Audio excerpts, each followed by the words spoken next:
Shalom semuanya, senang kembali bersama dalam program Deep Talk with Pase. Dan saya makin antusias dalam mengajar tentang Alkitab, saudara.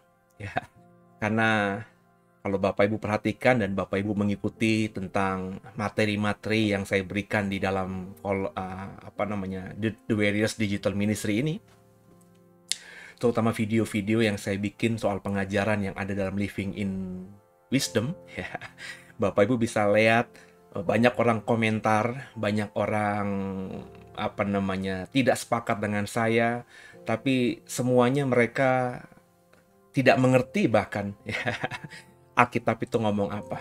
Jadi ini semakin membuat saya semangat dalam membuat program Deep Talk with Pase ini, karena terbukti memang banyak orang di luar sana Kristen ngakunya Alkitab adalah firman Tuhan, ngakunya mengerti Alkitab, tapi sebenarnya tidak mengerti Alkitab. Alkitab dibaca semaunya sendiri gitu. Alkitab dibaca ya untuk dipaksakan dengan apa yang sudah ada dalam otaknya mereka. Dan kalau Bapak Ibu sudah mengikuti tadarusan ini yang sudah berjalan hampir setahun, saya selalu mengajar, biarlah Alkitab yang mengatakan tentang apa yang ia maksudkan. Kita nggak boleh masukkan pemikiran kita ke dalam Alkitab kita ini. Kita harus menarik kata-kata yang ada dalam Alkitab itu. Ya, satu sisi saya senang ada banyak orang Kristen kayaknya paham tentang beberapa doktrin atau topik-topik di Alkitab. Tapi sedihnya saya, mereka berargumentasi, apologet dengan sesuatu yang sangat-sangat tidak bisa dipertanggungjawabkan secara alkitabiah gitu ya. Jadi mereka sudah punya pemahaman, sudah punya pengertian sendiri, terus sudah punya penafsiran sendiri. Kemudian penafsiran itulah yang mereka pakai tanpa mereka memperhatikan ayat itu ngomong apa sebenarnya. Dan saya berharap Bapak Ibu yang ada sekitar 100-200an kalau saya upload program Deep Talk with Pase kan, yang mengikuti kurang lebih sekitar 200-300an begitu. Bapak Ibu menjadi sedikit dari banyak orang di luar sana yang benar-benar saya berharap mengerti Alkitab, ya, mengerti Alkitab. Saya selalu mengajar Alkitab yang kita baca, bukan buku-buku di luar Alkitab. Karena Alkitab adalah kebenaran yang sejati kalau menurut saya. Kalau Bapak Ibu sepakat, maka ukurannya hanya Alkitab. Di luar sana boleh kita baca. Apapun buku di luar sana itu baik saja untuk kita baca, menambah wawasan kita. Tapi untuk kita sebut kebenaran, kita harus abaikan. Ya, kebenaran sejati harus di Alkitab. Alkitab yang menjadi ukuran kita, patron kita, di mana kita harus mengimani sesuatu berdasarkan dari apa yang tertulis dengan jelas di Alkitab kita. Dan Bapak Ibu, saya ingatkan bahwa banyak nabi-nabi palsu yang akan nanti muncul menjelang akhir zaman. Kalau Bapak Ibu tidak kuat dalam Alkitab, Bapak Ibu akan terhisap oleh pengajaran-pengajaran mereka. Pengajaran yang sebenarnya tidak berdasarkan Alkitab, tapi ditafsirkan. Ya, mereka punya penafsiran sendiri. Yang sepintas lalu memang sepertinya ayatnya ada, tapi ayatnya itu dibaca secara pemaksaan. Ya, dibaca secara tidak lihat konteksnya, ya, sehingga akhirnya banyak orang disesatkan.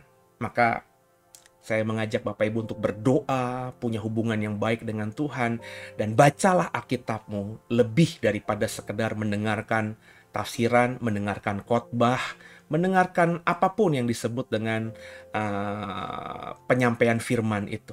Karena khotbah seperti yang saya berikan kepada saudara lewat digital ini, lewat ibadah minggu, itu bagus, saudara. Tapi saya selalu mengatakan dengan jujur kepada saudara bahwa itu hanya tafsiran. Saya sedang menafsirkan Alkitab.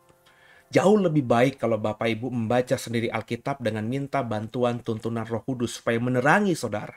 Ya, jadi punyailah kesukaan akan Alkitab.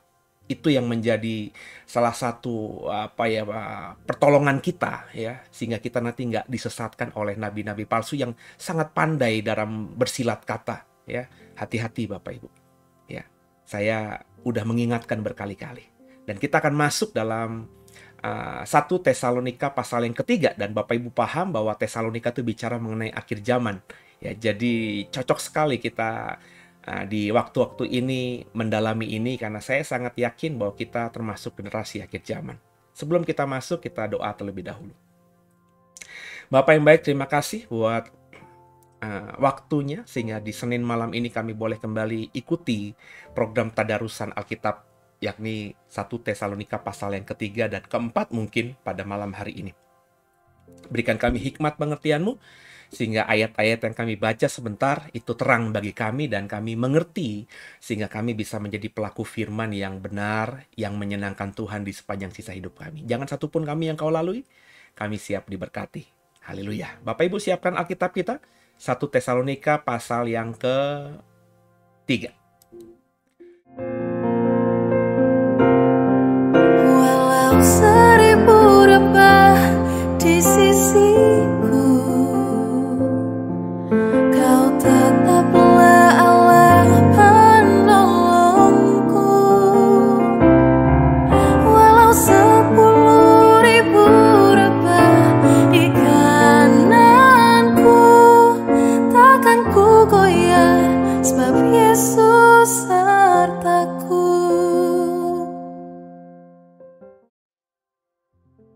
Yakin ya, seperti lagu tadi, bahwa kita nggak boleh goyah, karena kalau kita sudah berjalan dalam jalannya Tuhan, kita punya iman yang benar dan hidup kita menyenangkan Tuhan.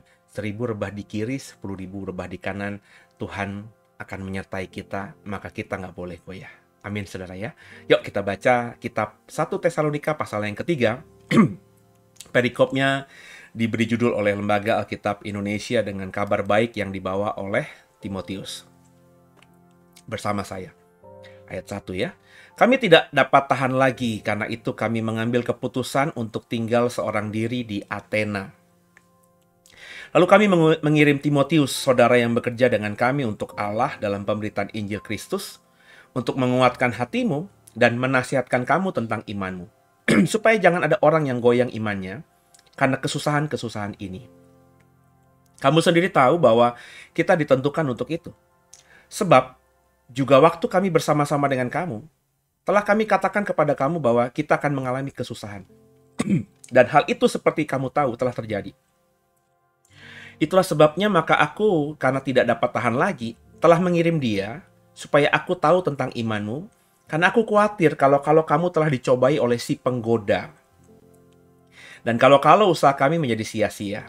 Tapi sekarang, setelah Timotius datang kembali dari kamu dan membawa kabar yang menggembirakan tentang imanmu dan kasihmu, dan bahwa kamu selalu menaruh kenang-kenangan yang baik akan kami, dan ingin untuk berjumpa dengan kami, seperti kami juga ingin berjumpa dengan kamu, maka kami juga, saudara-saudara, dalam segala kesesakan dan kesukaran kami, menjadi terhibur oleh kamu, dan oleh imanmu. Sekarang kami hidup kembali, asal saja kamu teguh berdiri dalam Tuhan, sebab ucapan syukur apakah yang dapat kami persembahkan kepada Allah, atas segala sukacita yang kami peroleh karena kamu di hadapan Allah kita. Siang malam kami berdoa sungguh-sungguh supaya kita bertemu muka dengan muka dan menambahkan apa yang masih kurang pada imanmu. Ayat 11. Kiranya Dia, Allah dan Bapa kita, dan Yesus Tuhan kita, membukakan kami jalan kepadamu, dan kiranya Tuhan menjadikan kamu bertambah-tambah dan berkelimpahan dalam kasih seorang terhadap yang lain, terhadap semua orang, sama seperti kami juga mengasihani kamu. Kiranya Dia menguatkan hatimu supaya tak bercacat dan kudus di hadapan Allah dan Bapa kita pada waktu kedatangan Tuhan, pada waktu kedatangan Yesus Tuhan kita dengan semua orang kudusnya.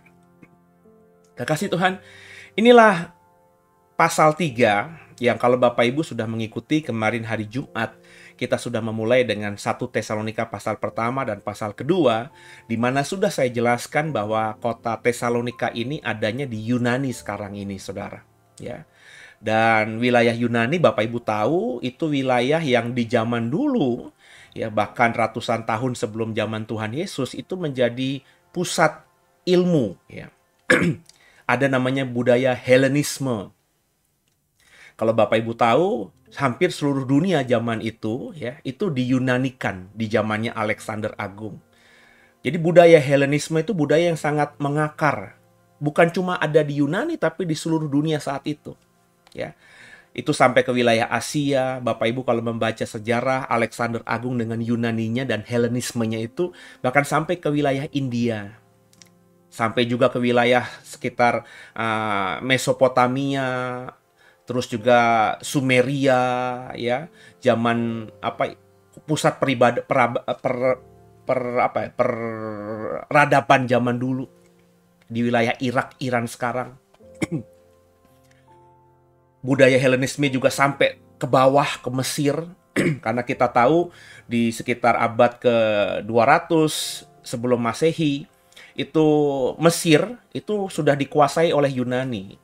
Sehingga akhirnya Firaun atau raja-raja Yunani itu adalah raja-raja Mesir itu adalah orang-orang Yunani, saudara.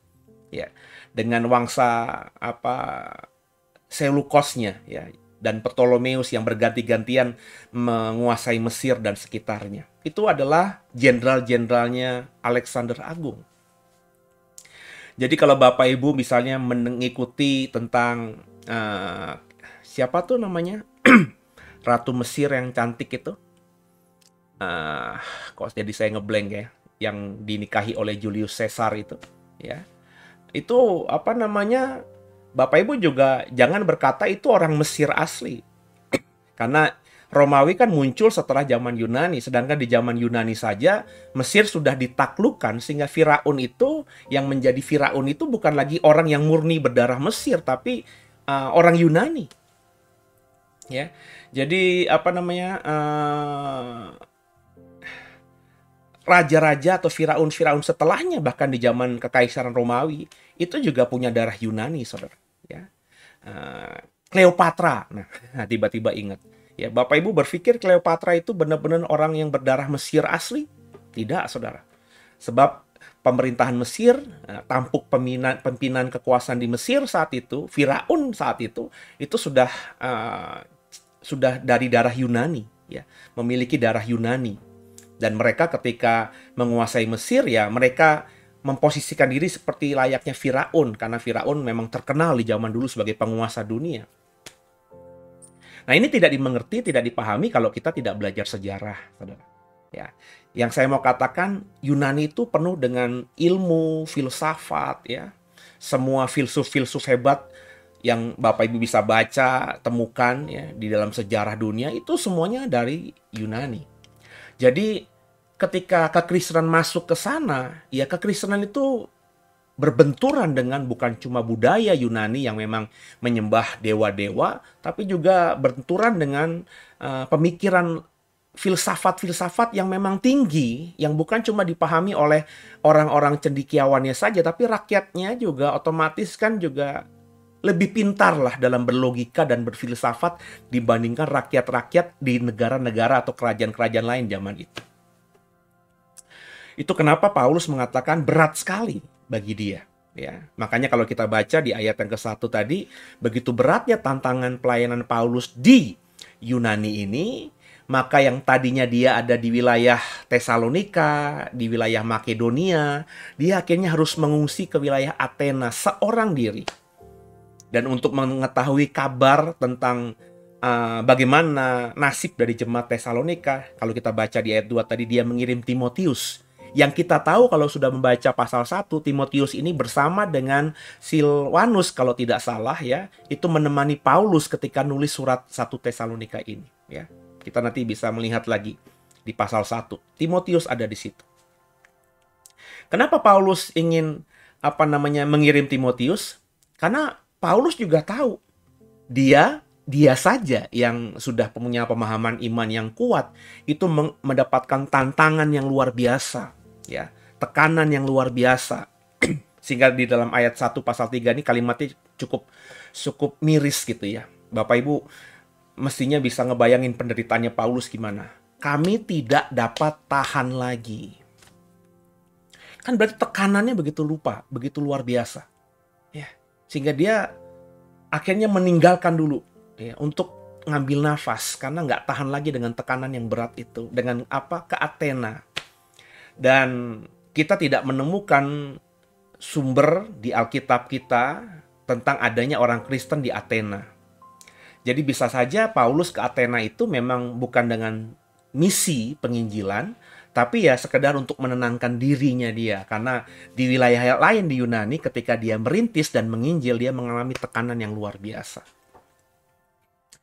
Dan apa yang didapatkan Timotius kalau kita baca dari ayat-ayat setelahnya ini, memberi kabar kepada Paulus kemudian bahwa jemaat Tesalonika ini juga jemaat yang keren, yang nggak goyang imannya. Meskipun berhadapan dengan masyarakat yang berfilsafat tinggi, berlogika tinggi, tidak mudah untuk memberitakan bahwa kami orang Kristen, Tuhan kami Yesus, dan Yesus itu Tuhan yang menjadi manusia. Itu tidak mudah untuk dibahasakan, disampaikan kepada orang yang berlogika tinggi, yang berfilsafat tinggi, yang beragama menyembah kepada dewa-dewi, dewa Zeus, Athena, dan lain sebagainya. Mereka sudah mengakar, mempercayai dewa-dewi. Kemudian mendapatkan pengajaran bahwa Tuhan itu menjadi manusia dan mati di atas kayu salib begitu. Itu tidak masuk logika mereka. Jadi yang saya mau katakan, tantangan kekristenan di jemaat Tesalonika ini begitu berat, tapi jemaat Tesalonika berdasarkan kesaksian Timotius yang bisa kita baca dari tulisan Paulus ini, mereka adalah jemaat yang kuat imannya, tidak goyah. Sehingga itu menjadi kesukaannya Paulus, penghiburannya Paulus. Sehingga Paulus merasa bahwa apa yang dia rasakan, penderitaan, tekanan, sehingga dia tidak tahan lagi itu bukan cuma dia yang merasakan, tapi ternyata semua orang. Dan itu tentu membuat dia kuat. Ya. Kalau Bapak Ibu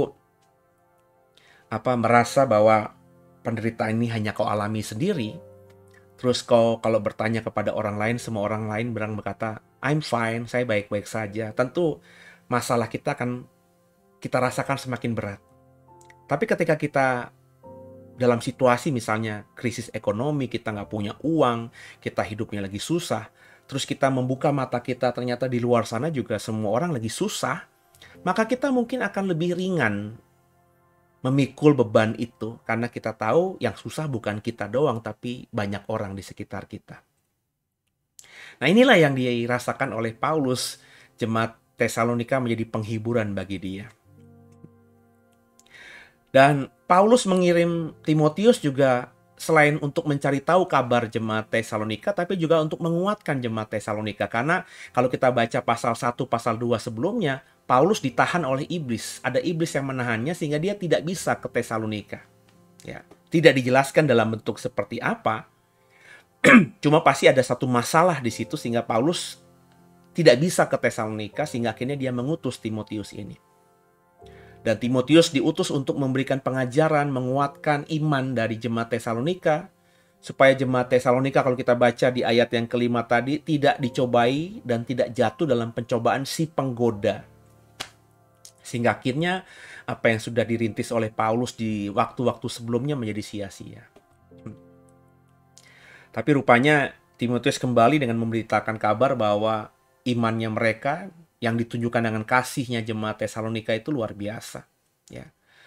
Jadi iman dan kasih itu selalu berjalan beriringan, saudara. Ya. Orang nggak bisa bilang saya beriman kepada Tuhan tapi tidak mempraktekkan kasih dan tidak terlihat kasih sama sekali dalam dirinya. Ya.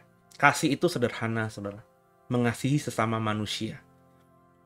Mengasihi sesama manusia itu sederhana. Paling nggak dalam ucapan, dalam kalimat-kalimat kita, verbal maupun tertulis, yaitu mencerminkan orang yang mengasihi orang lain. Ya, jadi belajarlah untuk mengasihi orang lain, saudara. Karena itu adalah ekspresi dari iman saudara. Jadi jangan bilang sama saya kau punya iman yang luar biasa, tapi kau tidak sama sekali membagikan kasih, tidak mencerminkan kasih kepada orang di sekitarmu. Kata-katamu masih kasar. Kalau kau WhatsApp orang, kalimatnya kasar. Kalau kau komentarin orang di sosial medianya, jadi orang-orang yang julid gitu. Seperti banyak hari ini, banyak netizen yang sangat bagi saya nggak kepikiran saya, kok ada orang gitu ya yang maki-maki orang seperti itu. Ya, ini lagi viral di YouTube, ada banyak netizen itu ngebully beberapa artis YouTube yang dikenal karena sering mengcover lagu orang. Ya. Memang ada sumbernya bahwa artis YouTube yang sering mengcover lagu orang itu kayaknya menyindir seorang artis lah gitu ya. Ya, tapi dalam dalam dalam apa mestinya ya kita saudara ya. Ya mestinya kita nggak usah gimana begitu ya.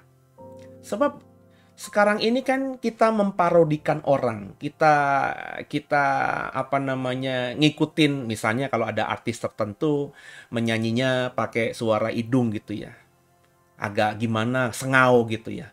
Terus kalau ada orang niru-niru dia, itu kan bukan semata ingin ngejelekin atau ingin merendahkan penyanyi aslinya. Siapa tahu itu sebagai bahan lucu-lucuan aja gitu ya. Ya memang sih bisa dibilang salah juga ya. Kenapa kurang kerjaan? Ya tapi mestinya ya kita nggak perlu gitu membuli habis ya. Saya termasuk orang yang mengamati dunia persosial mediaan gitu ya. YouTube terutama. Saya geli sekali gitu ya. Ada orang yang kok yang tidak kenal, yang sama sekali tidak kenal gitu ya. Kemudian mengeluarkan komentar-komentar yang sangat bagi saya kayaknya tidak mungkin dikeluarkan kalimat-kalimat itu dari orang yang benar-benar memiliki kasih, saudara. Ya. Jadi gampang sekali kita itu menghakimi orang, menjudge orang, ya. Padahal kenal saja tidak. Kita kenal cuma dari YouTube saja, terus kita belagu seolah-olah udah kenal dia gitu. Jadi Bapak Ibu harus saya mengajak Bapak Ibu yang mengikuti saya, mendengarkan saya untuk tidak seperti itu. Ya. Anda kata tangan kita gatel, ya udah kita nggak usah ikut komentarin yang negatif soal orang gitu, saudara. Ya. Andai kata orang itu memang salah, ya untuk apa gunanya kita ngejudge atau kita membulinya atau membuat statement-statement negatif tentangnya? Apa untungnya, saudara? Apa untungnya buat saudara gitu loh. Ya. Bahkan kalau ada orang yang melukai kita langsung pun Tuhan berkata ampunilah dia. Berapa kali Tuhan? Kepada Petrus 70 kali 7. Loh kepada orang yang melukai kita saja kita harus ampuni. Apalagi kalau ada orang yang tidak menyentuh kita. Masakan kita nggak mengampuni? Meskipun orang itu mungkin menyindir idolamu sekalipun. Ya udah. Ngapain kita bela idola kita mati-matian gitu saudara. Ya, saya mengajak Bapak Ibu dan saya semua kita untuk berpikir jernih gitu. Ya kita bolehlah menggunakan teknologi sosial media, ya YouTube itu dengan seperti orang-orang dunia lainnya. Tapi gunakanlah dengan modal iman Kristen saudara. Seperti saya melihat video itu, saya cuma senyum aja. Saya punya pemahaman tentang artis yang sering cover lagu itu. Sebenarnya baik apa tidak dia lakukan untuk kayaknya menyindir penyanyi aslinya. Saya punya pemahaman, tapi hanya untuk saya saja. Ngapain saya tulis di dalam komentar YouTube-nya artis yang sering mengcover lagu-lagu orang itu? Pertama, saya tidak kenal dia. Saya juga tidak mengetahui latar kenapa dia lakukan seperti itu. Mungkin mereka saat itu sedang bercanda-bercandaan gitu kan. Ya kelompok mereka terus ada yang ngerekam begitu. Kan kita nggak tahu saudara. Situasi kondisi yang lagi ada dalam saat itu tuh seperti apa kita nggak tahu.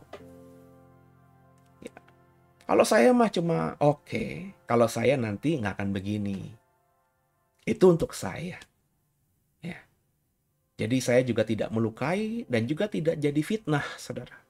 Ingat loh ya. Mestinya Bapak Ibu paham bahwa kalau di perjanjian lama membunuh itu ya ngebunuh orang. Ya. Berzina itu ya kalau merebut istri orang dan berhubungan badan dengan istri orang atau orang lain yang bukan milik kita. Tapi kata Yesus di perjanjian baru, kau melihat, kau mengingininya dalam hatimu, kau sudah berzina. Jadi Bapak Ibu kalau ngebully orang lewat jempolmu dan kau taruhkan itu di kolom komentar YouTube-nya orang, maafkan saya, itu sama saja Bapak Ibu sedang membunuh dia. Ya. Karena kita nggak tahu bagaimana orang itu menyikapi komentar-komentar negatif yang ditujukan padanya. Ya. Coba Bapak Ibu kembalikan kalau itu misalnya dirimu sendiri, anakmu, di tengah masa remajanya, di tengah ketidaktahuannya, dia sharing saja apa yang ada di isi hatinya, ternyata itu tidak disukai oleh orang banyak dan orang banyak menyumpah-nyumpahi anakmu misalnya atau dirimu misalnya. Apakah anakmu tidak mengalami sakit hati nantinya dan tidak akan bisa tumbuh menjadi manusia yang normal karena merasa pernah dilukai dengan kata-kata yang jahat yang diucapkan oleh orang yang bahkan tidak kenal dirinya? Come on, wise, saudara, bijaksana. Nah, ini mungkin yang terjadi dalam situasi apa yang dirasakan oleh orang-orang Kristen di Tesalonika ini. Mereka dibully karena imannya kepada Yesus. Mereka diejek karena imannya kepada Yesus. Mereka diolok-olok, mungkin bukan dengan fisik karena ada hukum, tapi mungkin dengan verbal, dengan kalimat, dengan kata-kata. Tapi mereka tetap kuat. Dan nyata dalam tulisan ini Paulus memuji iman mereka. Besar kemungkinan mereka juga tidak membalas yang jahat itu dengan yang jahat. Jadi Bapak Ibu, kita harus penuh dengan limpah kasih kepada orang lain. Ayat 12 tuh keren banget. Dan kiranya Tuhan menjadikan kamu bertambah-tambah dan berkelimpahan dalam kasih seorang terhadap yang lain. Terhadap semua orang sama seperti kami juga mengasihani kamu. Bapak Ibu mungkin boleh tidak suka dengan orang. Tidak suka, tidak cocok, tidak sama dengan pendirian orang. Tapi bukan gara-gara kita berbeda pendirian, berbeda pendapat, berbeda pola pikir, berbeda tafsir, kemudian kita saling membuli orang itu. Atau kita membuli orang itu. Atau kita berkata kepada orang itu, kamu sesat, aku yang benar. Come on. Come on, saudara. Ya. Aduh, saya kadang-kadang sedih gitu kalau ada pendeta yang lebih senior dari saya secara usia dan pengalaman pelayanan. Itu dijelek-jelekan sama orang-orang, difitnah sama orang-orang. Ya. Saya nggak perlu sebut nama hamba-hamba Tuhan yang saya hormati dengan luar biasa. Kalau boleh jujur, saya berbeda pandangan teologi dengan mereka semuanya. Bahkan mengenai doktrin yang dasar pun saya berbeda dengan mereka. Tapi saya hormat dengan mereka, saudara. Dan tidak akan pernah keluar dari mulut saya untuk menjelek-jelekan orang tersebut. Meskipun saya berbeda pengajaran. Bahkan kadang-kadang juga dibenturkan ketika saya mengajar di kelas, ada mahasiswa atau ada siswa yang bertanya kepada saya mengkonfirmasi pandangan pendeta tersebut. Saya akan menjelaskannya dalam perspektif saya, sekaligus saya juga menjelaskan bagaimana pendeta tersebut memiliki pemahaman seperti itu. Tapi tidak akan pernah keluar dari mulut saya bahwa pendeta itu yang lebih senior dari saya itu sesat. Kenapa? Karena saya tahu orang ini orang keren, ya, punya hati melayani.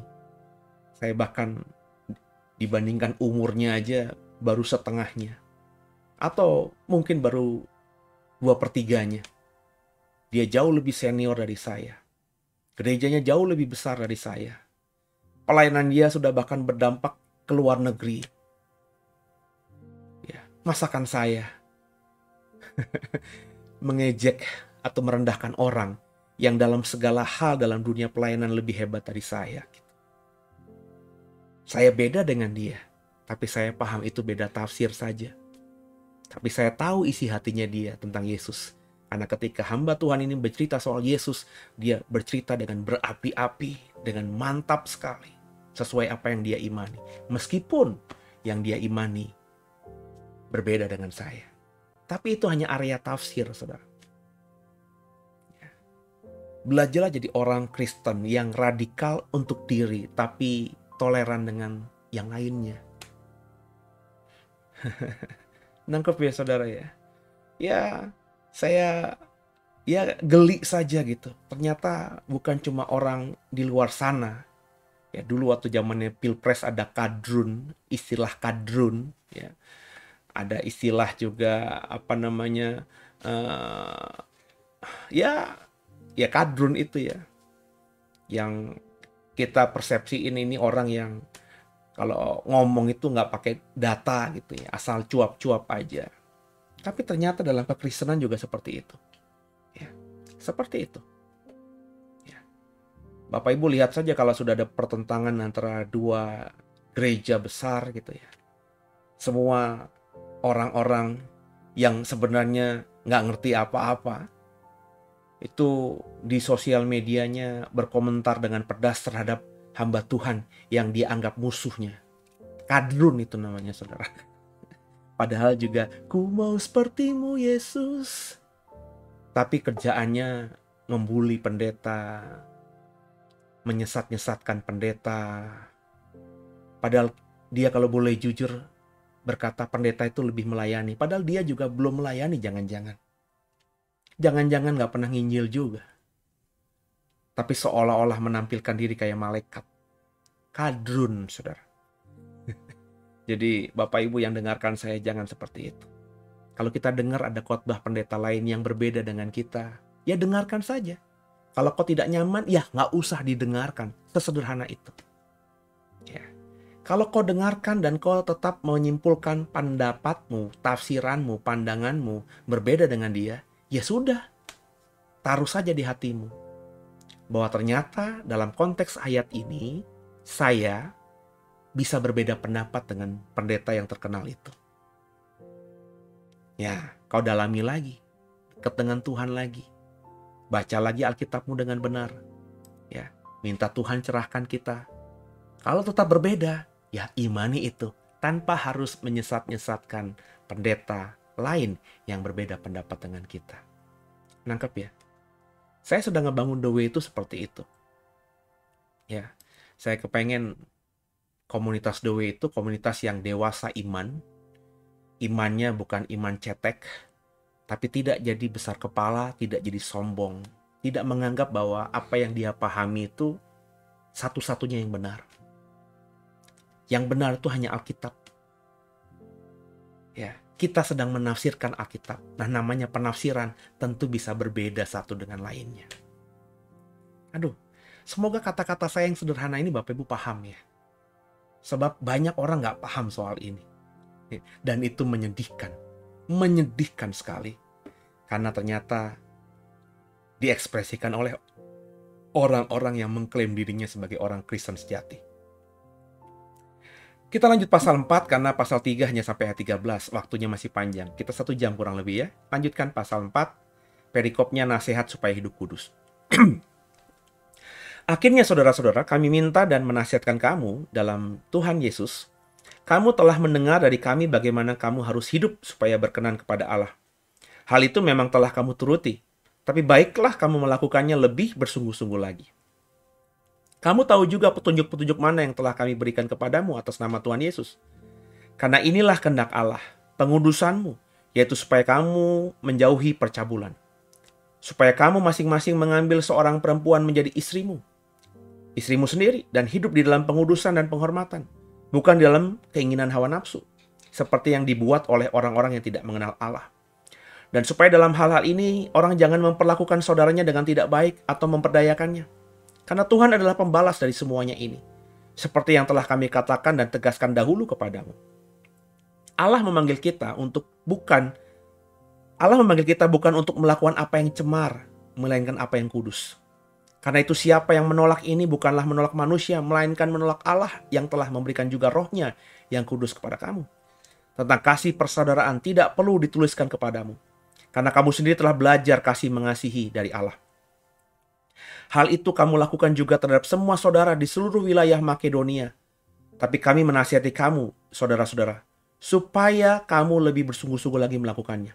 Dan anggaplah sebagai suatu kehormatan untuk hidup tenang, untuk mengurus persoalan-persoalan sendiri, dan bekerja dengan tangan seperti yang telah kami pesankan kepadamu. Sehingga kamu hidup sebagai orang-orang yang sopan di mata orang luar dan tidak bergantung pada mereka. Nah Bapak Ibu, ini kemudian Paulus masuk dalam mengajarkan tentang bagaimana jemaat Tesalonika ini harus hidup. Dikatakan di ayat 1 pasal 4 tadi, mereka harus berkenan kepada Allah. Disenangkan atau menyenangkan hati Allah. Ketika Allah melihat hidup mereka, Allah harus senang. Ketika Allah melihat hidupku, Allah harus senang. Ketika Allah melihat hidupmu sehari-hari, Allah harus senang. Makanya kita harus hidup berkenan kepada Allah. Ya. Jadi dikatakan tadi kalau kita membaca, kita harus hidup kudus, jauhi percabulan. Ya. Suami istri ya harus memperlakukan pasangannya dengan baik, dalam kekudusan, dalam penghormatan. Dikatakan di ayat 4 tadi. Bukan dengan keinginan hawa nafsu. Memilih pasangan, memilih untuk mengambil keputusan berkeluarga, itu bukan semata karena hawa nafsu. Tapi untuk hidup semakin hari semakin bisa kudus. Maka pernikahan itu kudus, saudara. Makanya dalam iman Kristen, pernikahan itu masuk dalam sakramen pernikahan kudus. Ya. Itu sesuatu yang sakral. Nggak bisa dilakukan kayak gimana begitu. Ya. Sebab dalam pernikahan Kristen itu masing-masing mempelai harus menyadari bahwa mereka akan dipersatukan dalam Tuhan. Dua sudah menjadi satu. Dan yang dipersatukan Tuhan tidak bisa diceraikan oleh manusia, oleh apapun juga. Dan juga di ayat 6 dikatakan hidup kudus itu juga harus memperlakukan saudara dengan baik. Bukan dengan tidak baik, dengan memperdaya. Kita ngadalin saudara kita, kakak kita, adik kita ngibulin, kita make uang mereka, kita tipu mereka, nggak gitu. Saudara harus saling mendukung satu dengan lainnya. Harus saling mengerti satu dan lainnya. Menghormati satu dengan lainnya. Ya. Dan itu memang saya tahu tidak mudah. Terlebih ketika kita masing-masing saudara bersaudara sudah dewasa dan memiliki keluarga masing-masing, tentu sikap kita juga akan dipengaruhi oleh pasangan kita dan keluarga kecil kita. Tapi biar bagaimanapun kita harus respect satu dengan lainnya. Saya dengan adik saya banyak hal yang tidak sepakat, saudara. Ya, tapi saya menghormati dia. Saya menghargai pandangannya dia. Ya. Sampai saat ini saya rasa dia juga seperti itu dengan saya. Meskipun kalau kita duduk bareng-bareng ada banyak topik yang kita tidak sependapat. Ya.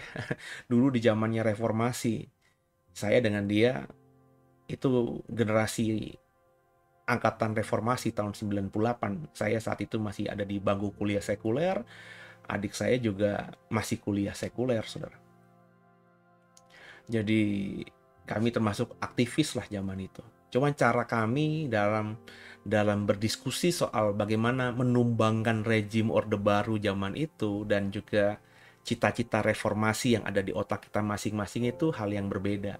Ya. Ketika akhirnya Orde Baru tumbang dan muncullah Orde Reformasi, saya termasuk orang yang berkata kalau begitu untuk bisa suara kita ini berdampak, meskipun saya tidak ambil bagian karena saya saat itu sudah bekerja tahun 99, 2000-an awal, terus saya terpanggil melayani Tuhan. Saya berkata kepada teman-teman yang masih dalam dunia perjuangan, ya, lu harus masuk parlemen, warnai parlemen, ya. Kalau perlu ganti tuh orang-orang tua yang sudah dicemari dengan rejim Orde Baru, masuk kalian ke sana, rubah yang harus dirubah dengan perspektif reformasi. Sedangkan adik saya dan banyak teman saya lainnya berkata nggak bisa, ya reformasi itu harus benar-benar radikal, ya, rubah semuanya. Jadi mereka tetap bersuara, memperjuangkan supaya apa? Supaya ya semua sistemnya berubah. Saya bilang itu nggak bisa, itu nanti perang saudara. Nah, kita berbeda pendapat misalnya soal itu. Ya sekarang ini sih mungkin masing-masing saya dan adik saya sudah agak berbeda karena sudah umur juga. Tapi di zaman itu kita berdebat panjang lebar, nggak ketemu konklusi. Tapi saya menghormati pandangannya dan teman-temannya. Saya nggak tahu apakah dia menghormati pandangan saya, tapi paling tidak dia tidak pernah mengajak diskusi soal itu lagi dengan saya karena sudah tahu bahwa kakaknya ini berbeda pendapat dengan dia. Nangkep ya saudara? Kita harus respect satu dengan lainnya, ya. Jadi Allah memanggil kita di ayat 7 bukan untuk melakukan yang cemar, tapi yang kudus. Ya.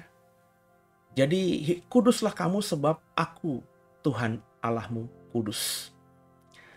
Nah, itu harus diperjuangkan oleh kita dalam hidup kita sehari-hari, dalam hidup kita sebagai bagian dari sebuah komunitas, entah itu komunitas gereja, komunitas lingkungan warga kita, komunitas pekerjaan kita harus hidup kudus. Ya. Kudus itu bukan cuma dipendam, tapi harus diekspresikan dengan kata-kata, maafkan saya, dengan tatapan mata. Ketika laki-laki memandang perempuan, terus matanya tak berkedip, itu sudah menyiratkan ketidakkudusan, saudara. Apalagi memperhatikan bagian tubuh tertentu dari wanita tersebut, tak berkedip, dengan mata yang terbelalak, itu juga menunjukkan tidak hidup kudus. Dan semua laki-laki sebenarnya seperti itu, tapi kan itu bisa kita kendalikan, saudara. Ketika kita tahu prioritas hidup kita, ketika kita minta Roh Kudus tolong kita bisa hidup kudus, kita bisa netralisir semua itu. Saya sebagai laki-laki kalau jalan di mall ketemu wanita yang dalam pemikiran saya itu seksi, cantik, ya pasti akan menatap, mengagumi ciptaan Tuhan ini. Tapi untuk sepersekian detik berikutnya, saya menyadari siapa saya. Ya, saya nggak boleh sama dengan orang dunia. Saya sudah berkeluarga, saya punya istri, saya hamba Tuhan. Saya harus jaga mata saya kudus. Maka dengan sepersekian detik itu, yang tadinya menatap perempuan yang seksi dan cantik di depan saya ini, langsung bisa saya alihkan. Dan itu yang mengendalikan kita. Ya, kita yang harus memasang kacamata kuda itu, saudara. Nah, nangkep saudara ya. Dan itu bisa, saudara, kalau kita mau hidup kudus. Kita bisa itu. Ya. Sebab mestinya kalau kita ngaca, kita tahu kelemahan kita apa, dan kalau kita tahu kelemahan kita apa, ya jangan mengarahkan dirimu untuk jatuh dalam kelemahan itu. Jadi belajarlah jadi orang yang, kata ayat 12 ini, hidup sopan di mata orang luar dan tidak bergantung pada mereka. Jadi orang yang sopan. Ya. Dan ini juga nggak bisa diciptakan hasil penumpangan tangan, hasil baca Alkitab. Tidak, saudara. Harus diusahakan. Ya, sopan salah satu yang terekspresi adalah senyum. Jadi belajarlah sekarang ini misalnya ketika menatap orang, natap dengan senyum. Kalau ada orang yang lebih tua, lagi duduk kita mau melewati di depannya, belajarlah untuk sedikit menundukkan badan. Itu budaya timur, sebagai respek kepada orang yang kita pikir lebih tua dan lagi duduk, dan kita mau lewati di depan dirinya duduk. Ya itu kan harus diajarkan, harus dipraktekkan. Kalau lama-kelamaan kita mempraktekkan hal-hal itu, lama-lama bukan cuma bukan cuma sesuatu yang dipaksakan, tapi menjadi kebiasaan, menjadi habit, kebiasaan. Ya. Misalnya untuk sopan itu kalau ngajak ngomong orang ya harus natap mata. Mungkin beberapa saudara itu risih gitu ngeliat mata orang, tapi itulah yang dianggap sopan dalam komunikasi. Ya. Dan itu harus diajar, dipraktekkan. Maka kalau kita belum bisa menatap mata orang lain, nah cobalah kita ketika berkomunikasi dengan anak kita, dengan keponakan kita, maafkan saya ya, dengan anjing kita, dengan hewan piaraan kita, kalau ngomong coba belajar natap matanya. Kalau kita belajar natap mata orang yang, atau manusia atau makhluk hidup lainnya yang kita anggap ya lebih muda, kalau itu anak kan lebih muda ya. Kan kita rasanya nggak kenapa-napa gitu kalau ngeliat mata anak kita gitu kan. Nah kita kalau terbiasa lama-lama nanti bicara dengan orang yang sebaya kita, orang yang lebih tua dari kita juga berani menatap mata. Ya. Sopan. Harus. Dan jangan bergantung pada siapapun. Paulus mengatakan, Hiduplah dengan tanganmu sendiri. Ya, ayat yang ke-11 tuh. Dan anggaplah sebagai suatu kehormatan untuk hidup tenang, untuk mengurus persoalan-persoalan sendiri, dan bekerja dengan tangan, seperti yang kami telah pesankan kepadamu. Dengan tanganmu sendiri. Jangan bergantung sama orang lain. Ya, ada artis viral di YouTube terkenal dengan nolongin orang. Ya. Sehingga akhirnya banyak orang itu minta belas kasihan dia. Ini sesuatu yang nggak benar, saudara. Ya kalau itu kau berkata, ya salah sendiri itu artis kenapa bikin program YouTube, bikin acara dan taruh stempel dirinya sebagai orang yang sering nolong orang. Sehingga akhirnya banyak orang yang minta belas kasihan dia. Lah, mestinya kalau orang itu memahami bahwa dirinya harus bekerja, ya nggak akan begitu kepada orang ini, kepada artis itu. Ya. Jadilah orang yang tidak bergantung hidupnya pada orang lain. Belajarlah hidup mandiri. Tanganmu ini diberkati loh. Maka mulai kerjakan apapun juga sambil berdoa. Apapun yang ku pegang, ku kerjakan. Tuhan ku buat berhasil. Maka bekerjalah dengan sungguh. Lanjut ya, ayat berikutnya. Kedatangan Tuhan. Selanjutnya kami tidak mau saudara-saudara bahwa kamu tidak mengetahui tentang mereka yang meninggal. Supaya kamu jangan berduka cita. Seperti orang-orang lain yang tidak mempunyai pengharapan. Karena jikalau kita percaya bahwa Yesus telah mati dan telah bangkit, maka kita percaya juga bahwa mereka yang telah meninggal dalam Yesus akan dikumpulkan Allah bersama-sama dengan Dia. Ini kami katakan kepadamu dengan firman Tuhan. Kita yang hidup, yang masih tinggal sampai kedatangan Tuhan, sekali-kali tidak akan mendahului mereka yang telah meninggal. Sebab pada waktu tanda diberi, yaitu pada waktu penghulu malaikat berseru dan sangkakala Allah berbunyi, maka Tuhan sendiri akan turun dari surga, dan mereka yang mati dalam Kristus akan lebih dahulu bangkit. Sesudah itu kita yang hidup, yang masih tinggal, akan diangkat bersama-sama dengan mereka dalam awan menyongsong Tuhan di angkasa. Demikianlah kita akan selama-lamanya bersama-sama dengan Tuhan. Karena itu hiburkanlah seorang akan yang lain dengan perkataan-perkataan ini.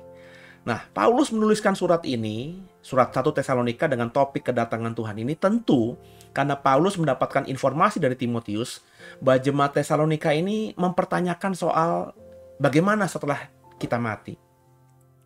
Bagaimana kedatangan Tuhan kembali yang kali kedua nanti. Itu sudah menjadi isu di jemaat Tesalonika. Sekali lagi, jemaat Tesalonika itu jemaat yang terbiasa berpikir dengan logika, dengan filsafat. Sehingga apapun yang mereka dengarkan hal yang baru, mereka tanyakan lagi. Itu bagus, saudara. Itu berkali-kali bahkan dalam khotbah saya, dalam materi-materi di YouTube saya berkata, kalau kita baca Alkitab jangan terima gitu aja. Pertanyakan kenapa ayatnya begini. Kenapa Tuhan berkata begini di Alkitab kita? Itu yang terjadi pada jemaat Tesalonika, ya.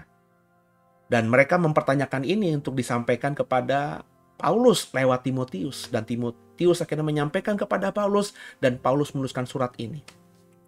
Bahwa kita nggak boleh berduka cita seperti orang kebanyakan yang kehilangan orang yang kita kasihi karena meninggal. Ya. Karena kita percaya kalau Yesus telah mati dan telah bangkit, maka orang yang percaya dalam Tuhan juga akan bangkit bersama-sama dengan Dia. Dikumpulkan Allah bersama-sama dengan Dia. Inilah dasar iman Kristen kita. Kalau kita ditinggal mati orang yang kita cintai, menangis ya wajar lah. Karena sebagai manusia yang hidup di bumi, kita nggak akan ketemu dengan Dia lagi. Tapi nanti dalam dunia yang baru, sudah, ya, yang kita sebenarnya nggak tahu bentuknya seperti apa. Kita akan nanti berkumpul lagi bersama-sama dengan Dia dan Allah di satu tempat yang kalau kita baca Wahyu namanya Yerusalem baru nantinya. Kita akan bersama-sama. Dan dikatakan di ayat 15 juga, kita yang hidup yang masih tinggal sampai kedatangan Tuhan sekali-kali tidak akan mendahului mereka yang telah meninggal. Karena kalau nanti penghulu malaikat berseru ayat 16, sehingga sangkakala berbunyi, maka Tuhan akan turun dari surga dan mereka yang mati dalam Kristus akan lebih dahulu bangkit. Ya, menyongsong Tuhan di angkasa. Baru setelah itu kita juga akan diangkat menyongsong Tuhan di angkasa. Maka hiburkanlah satu dengan lainnya. Jadi momen ini momen yang nanti akan terjadi ketika sangkakala Allah terakhir dibunyikan. Kalau Bapak Ibu jujur, ini pengajaran yang baru yang kita ketemu di Alkitab. Karena di perjanjian lama, orang Yahudi sampai sekarang ini tidak mempercayai hal-hal yang dipaparkan oleh Paulus di sini. Ya. Kalau kita membaca pengajaran Yesus soal akhir zaman pun, ya, tidak ada pengajaran yang lebih spesifik dibandingkan apa yang Paulus sampaikan di dalam surat 1 Tesalonika ini. Dan Bapak Ibu harus paham bahwa Paulus ini adalah seorang ahli Taurat, khatam perjanjian lama. Dan kalau kau sudah mengikuti tadarusan kita soal kitab Galatia, Paulus itu ketika bertobat bertemu dengan Yesus di jalan menuju ke Damsyik, itu dia nggak langsung ketemu rasul-rasul, tapi dia menahan dirinya, bahkan pergi ke tanah Nabatea, 3 tahun lamanya kurang lebih, untuk apa? Untuk ya mendalami lagi iman barunya sebagai seorang Kristen. Ya. Dan saya yakin di tempat Nabatea itu atau tanah Arab sekarang ini, di situ dia berjumpa dengan Yesus dan Yesus mengajarkan banyak hal. Meskipun Alkitab tidak mengatakan, tapi pasca itu ketika dia akhirnya kembali ke Damsyik, dia kembali ke Yerusalem, dia menjadi pengajar Kristen yang luar biasa. Yang pengajarannya begitu dalam, termasuk apa yang diajarkannya soal rapture, kebangkitan orang mati ini. Pengangkatan ke surga ini. Ini kan eksklusif milik Paulus, saudara. Rasul-rasul lainnya tidak mengajarkan itu di kitab perjanjian baru lainnya. Paulus dapat dari mana? Kalau kita melihat merefer pengajaran perjanjian lama, ya tidak ada pengajaran yang seperti ini. Berarti dia dapatkan ya dari mana? Ya ketika dia menyendiri setelah bertobat itu. Disitulah dia bertemu dengan Tuhan, dan layaknya Musa mungkin di atas Gunung Sinai, Paulus diajarkan banyak hal ketika dia bergumul bersama dengan Roh Kudus dan Yesus. Sehingga pasca itu, dia kembali ke Yerusalem bertemu dengan rasul-rasul dan langsung dikasih penghormatan sebagai rasul bagi orang yang tak bersunat. Jadi inilah pengajaran Paulus dalam surat Tesalonika pasal pertama, ayat ke-3 dan ayat ke-4, saudara. Dan rapture, kebangkitan orang mati, dan di mana kita diubahkan, dijemput Tuhan, menyongsong Tuhan di angkasa, itu ada dalam Alkitab kita dalam surat 1 Tesalonika pasal ke-4 ini. Kalau ini nggak ada, mestinya Tuhan tidak akan mengizinkan ayat-ayat ini ada di Alkitab kita sekarang. Ya, Bapak Ibu tahu, kalau kita sudah mendalami soal bagaimana kitab atau Alkitab ini terbentuk, itu prosesnya panjang, pergumulannya panjang, perdebatannya panjang. Ya. Dan akhirnya Tuhan izinkan dan Alkitab kita bertahan sampai ribuan tahun. Meskipun dalam zaman-zaman terdahulu sampai sekarang bahkan banyak orang berusaha untuk membakar dan membumi, hanguskan Alkitab kita, tapi nggak terjadi. Alkitab termasuk sesuatu yang berdasarkan aslinya udah ribuan tahun dan masih terjaga. Bayangkan misalnya dengan kitab-kitab empu-empu kita lah yang ditulis dalam bahasa Sanskerta, ya. Sudah banyak yang tidak kita bisa ketemu lagi pertinggalnya. Ya. Kita empu Tantular, ya, dengan sikap hormat saya empu Sendok gitu ya, dan semua empu-empu lain yang memang menuliskan karya sastranya, ya. Nggak banyak itu karya sastra itu yang bertahan atau dipahami oleh orang banyak. Kita mungkin pernah dengar Negara Kertagama, sastra yang ditulis oleh empu-empu kita di abad belasan. Tapi kita tidak mengetahuinya secara dalam. Yang mengetahui Negara Kertagama itu paling hanya sejarawan-sejarawan saja yang memang menggeluti bidang itu. Tapi bayangkan Alkitab. Yang memahami Alkitab dan memiliki Alkitab bahkan sekarang bukan seorang teolog semata, bukan pendeta-pendeta doang, tapi orang awam pun, bahkan orang yang tidak percaya pun. Saya pernah melihat, saudara, ada dalam YouTube ya, orang alim ulama agama lain di ceramahnya agamanya dia, itu ya, dia tunjukkan, saya punya Alkitab gitu. Sampai orang yang tidak Kristen pun bisa memiliki Alkitab di rumahnya. Ya, kita doa saja supaya nanti someday dia membaca Alkitab dan dia terjamah oleh kuasa Roh Kudus. Jadi saudara, ya, ini artinya Alkitab terjaga oleh kuasa Tuhan sehingga ada sampai sekarang di 2022 ini. Padahal itu ditulis di abad-abad pertama Masehi.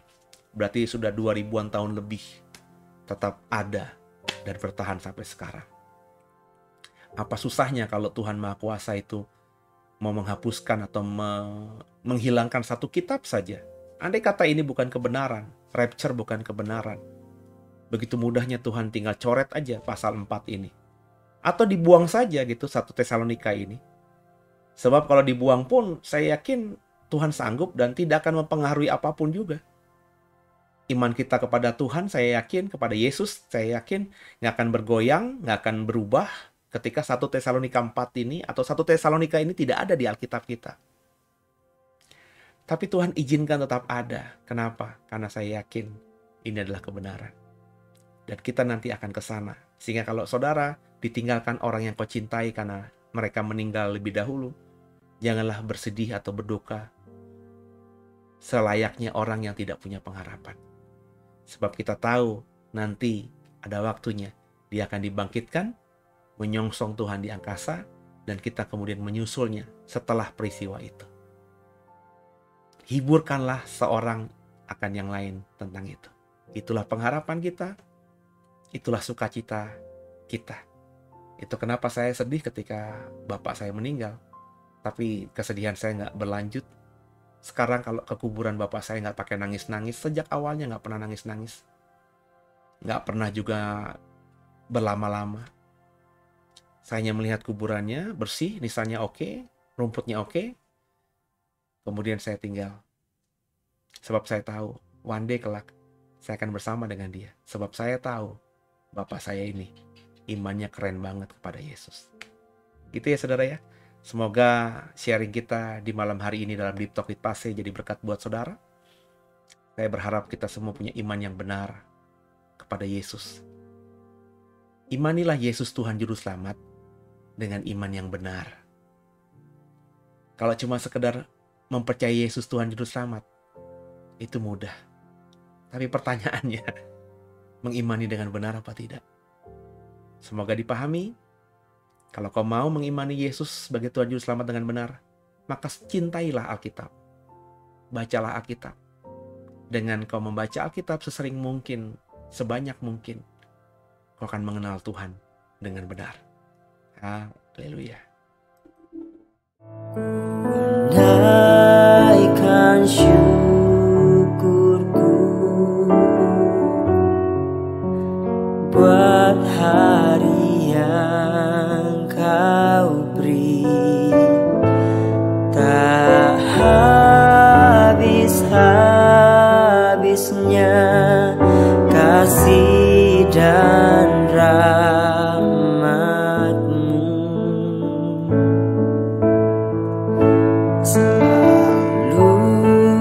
Baru dan tak pernah terlambat pertolongan-Mu, besar setia-Mu di sepanjang hidupku.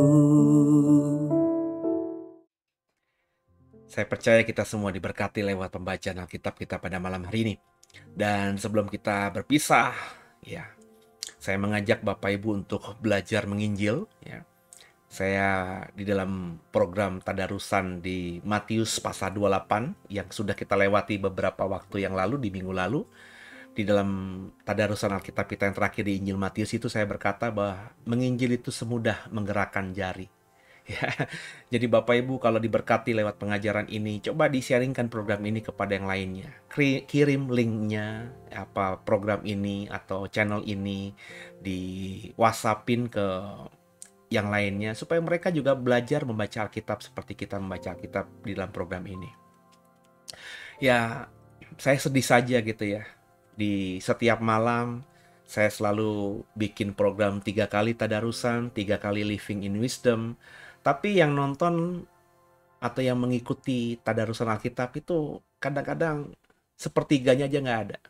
Kalau bikin Living in Wisdom dengan tema yang menarik itu, begitu mudahnya mendapatkan yang nonton 1.300, 1.400. Bahkan kalau saya mau bikin yang heboh-heboh, yang memang ngada-ngada, ngadi-ngadi gitu, saya yakin bisa bikin program yang nonton sampai puluhan ribu, belasan ribu itu begitu mudahnya. Ya. Tapi kalau tadarusan Alkitab, baca Alkitab, ya untuk bisa dapat viewer 200, 300 aja susahnya minta ampun. Ini artinya banyak orang di luar sana lebih seneng hal-hal yang kayak gitu-gitu. Ya meskipun yang saya ajarkan dalam Living Wisdom itu kebenaran, tapi kan mestinya juga menyukai, yang suka itu juga menyukai tadarusan Alkitab.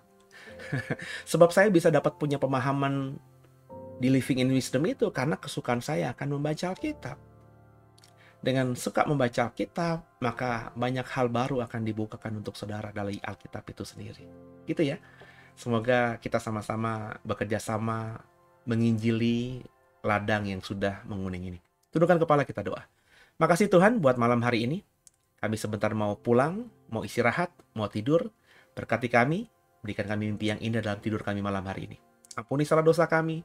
Yesus Kristus adalah Tuhan Juru Selamat kami yang hidup. Dan ke dalam tangan mula kami serahkan tubuh, jiwa, dan roh kami. Haleluya. Amin. Selamat malam semuanya. Sampai jumpa esok dalam Living in Wisdom. Dan doa saya semua saudara dan saya diberkati Tuhan lebih dahsyat lagi. Supaya kita jadi berkat bagi banyak orang dan hidupnya menyenangkan Tuhan. Selamat malam. God bless you all.